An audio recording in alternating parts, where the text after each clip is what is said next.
अस्सलामुअलैकुम, welcome back to my YouTube channel. मैं हूं उम्मे फैजान। मैं एज ए लाइफ कोच काम कर रही हूं। ख़वातीनो हजरात, हमारे इर्द गिर्द ऐसे बहुत सारे लोग हमें मिलते हैं जो ये कहते हैं कि मुझे बहुत ज़्यादा स्ट्रेस रहता है या मैं स्ट्रेस का शिकार रहता हूं। दूसरा जुमला ये भी हो सकता है कि मुझे हमेशा तनाव रहता है, आई एम स्ट्रेस्ड। तो आज हम ये जानने की कोशिश करेंगे कि ये स्ट्रेस होता क्या है और इससे हम किस तरह से छुटकारा हासिल कर सकते हैं।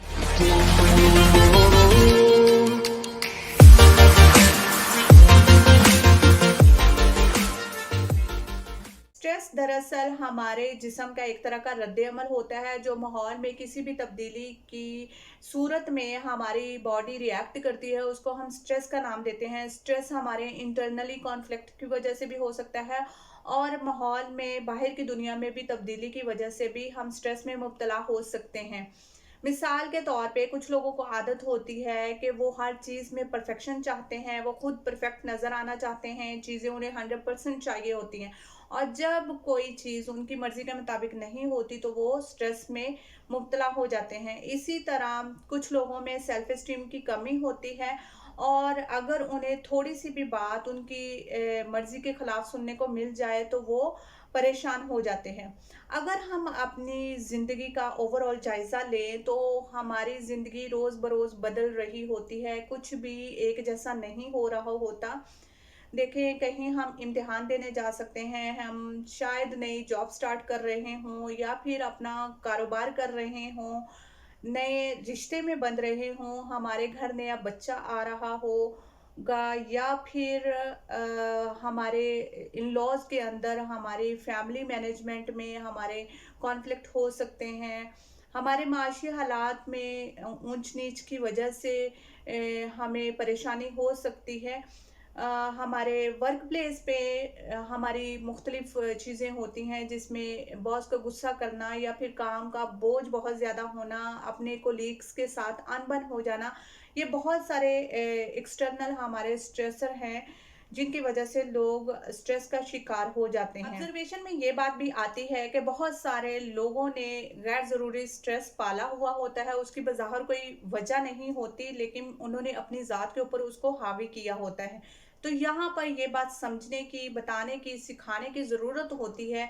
हमें खुद ये पता होना चाहिए कि कौन से स्ट्रेसर मेरे लिए ज़रूरी हैं और कौन सी चीज़ें मैंने अननेसेसरी अपनी ज़ात पर लादी हुई हैं। मिसाल के तौर पर अगर आप स्टूडेंट हैं और पढ़ाई का स्ट्रेस है, आपका कोई इम्तिहान है और उसकी वजह से आप परेशान हैं, तो ये बात समझ आती है क्योंकि यहाँ पर ये स्ट्रेस आपके लिए एक मोटिवेशन का काम करेगा।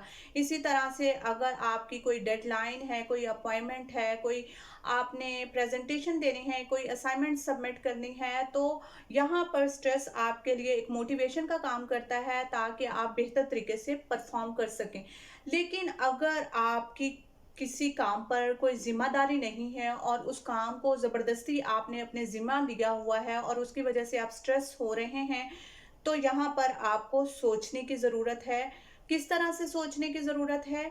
अगर आपको लगता है कि वो आपके लिए ज़रूरी नहीं है, तो वहाँ पर आपको नो कहना चाहिए।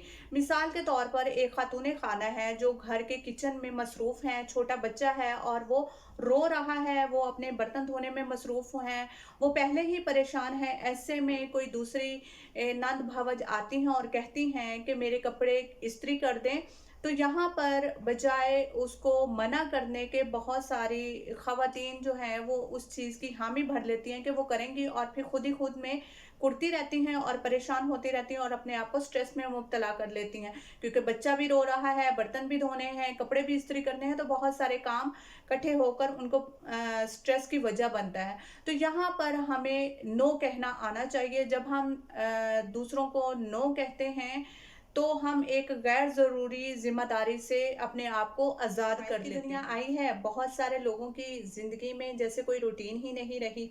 ज़िंदगी में बेतरतीबी भी एक स्ट्रेस की वजह बनती है। तो इसलिए अपनी रूटीन को ज़रूर सेट कीजिए, अपने लिए 6 से 8 घंटे नींद ज़रूर लें, हेल्दी डाइट खाएँ जिसमें शुगर और सोडा नहीं होना चाहिए।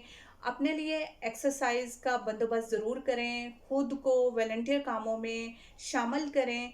अगर आप पढ़े लिखे हैं तो किसी बच्चे को आप ट्यूशन पढ़ा सकते हैं और अगर आप को कोई कोई हुनर आता है तो किसी को कोई हुनर सिखा सकते हैं। जब हम दूसरों के लिए कुछ करते हैं ना, तो वो भी हमारे लिए एक स्ट्रेस रिलीवर का काम करती है। उसके अलावा हम अपनी फैमिली के साथ ज़रूर टाइम स्पेंड करें। हमारे लिए सबसे अहम हमारी फैमिली ही होती है, और जब से ये मोबाइल आए हैं, फैमिली टाइम तो कहीं खोकर रह गया है। जब हम अपने लोगों के साथ बैठते हैं, पूरे दिन की रूटीन शेयर करते हैं, अपने दुख-सुख बाँटते हैं, तो किसी हद तक हमारा स्ट्रेस ख़त्म हो जाता है। इसलिए घर के अंदर एक वक़्त ऐसा होना चाहिए जब आपके मोबाइल आपके साथ ना हो, और आप पूरे दिन की रूटीन अपने प्यारों के साथ शेयर करें, ताकि आप अपने आप को पुरसुकून कर सकें। घर हमेशा सुकून के लिए होता है। अगर घर आकर भी यही मोबाइल ही देखने हैं या यही स्क्रीन पर ही बैठना है, तो फिर स्ट्रेस लेवल तो कभी भी कम नहीं होगा। एक दूसरी तरह के स्ट्रेसर हैं जो आजकल बहुत ही आम हो रहे हैं, वो वर्क से रिलेटेड हैं।